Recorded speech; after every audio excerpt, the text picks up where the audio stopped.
Bienvenue à tous les apprenants qui préparent le probatoire, qui vont affronter dans quelques jours, voire même quelques heures.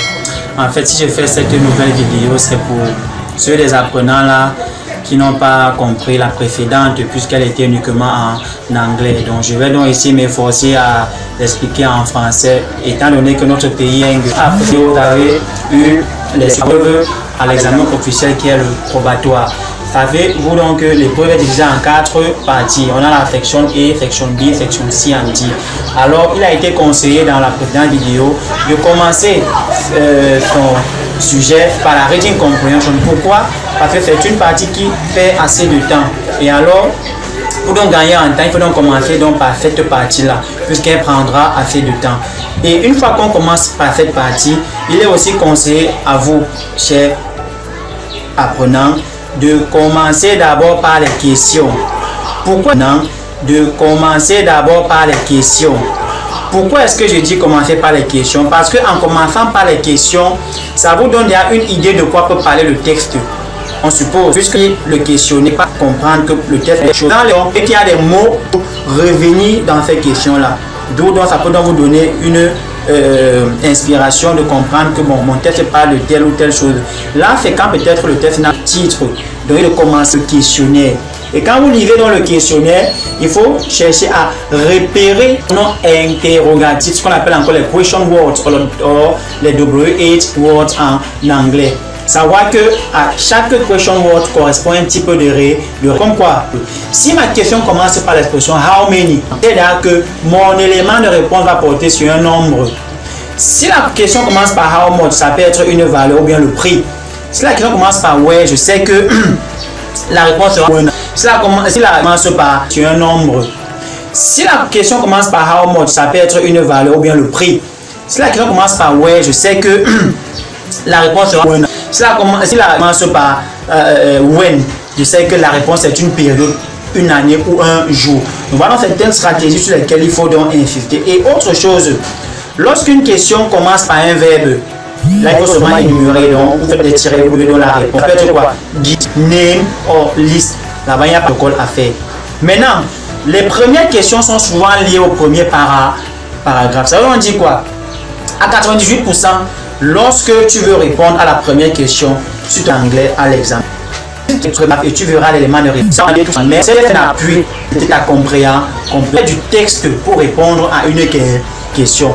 Donc généralement à 98%, la première réponse est par les dernières questions sont des questions qui interpellent le candidat de son but sur un thème qui a été traité dans le texte pour répondre à une question. Donc généralement à 98%, la première réponse est par les dernières questions sont des questions qui interpellent le candidat de son but sur un thème qui a été traité dans le texte.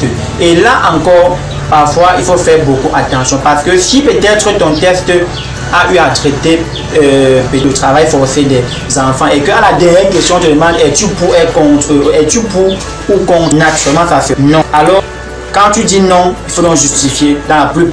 Donc les premières questions, elles sont liées au premier paragraphe et les dernières du dictat ou son point de vue.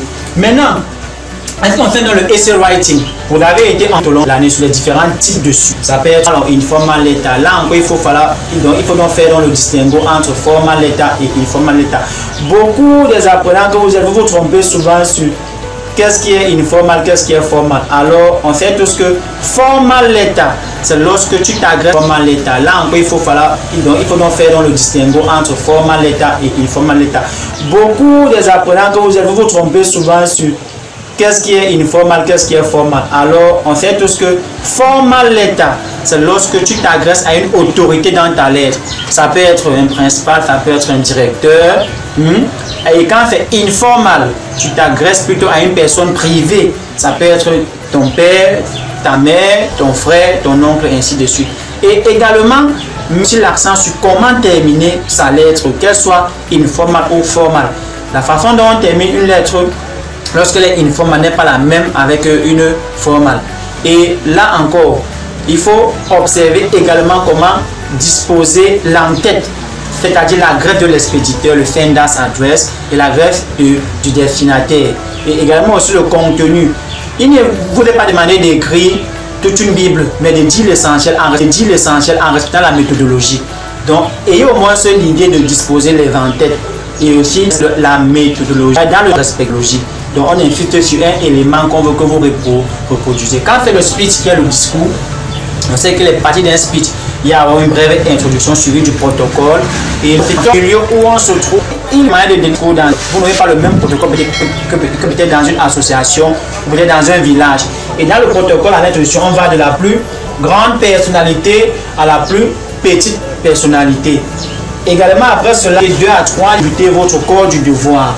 Après, dans le corps du devoir maintenant, quand vous allez finir, il faut peut-être utiliser l'expression thank you for your kindly attention. Là, c'est dans le corps du devoir. Et maintenant, après cela, on emploie les expressions long life, allant de la plus petite entité, cette fois-là, à la plus grande entité. Là, c'est dans le corps du devoir. Et maintenant, après cela, on emploie les expressions long life, allant de la plus petite entité, cette fois-là, à la plus grande entité.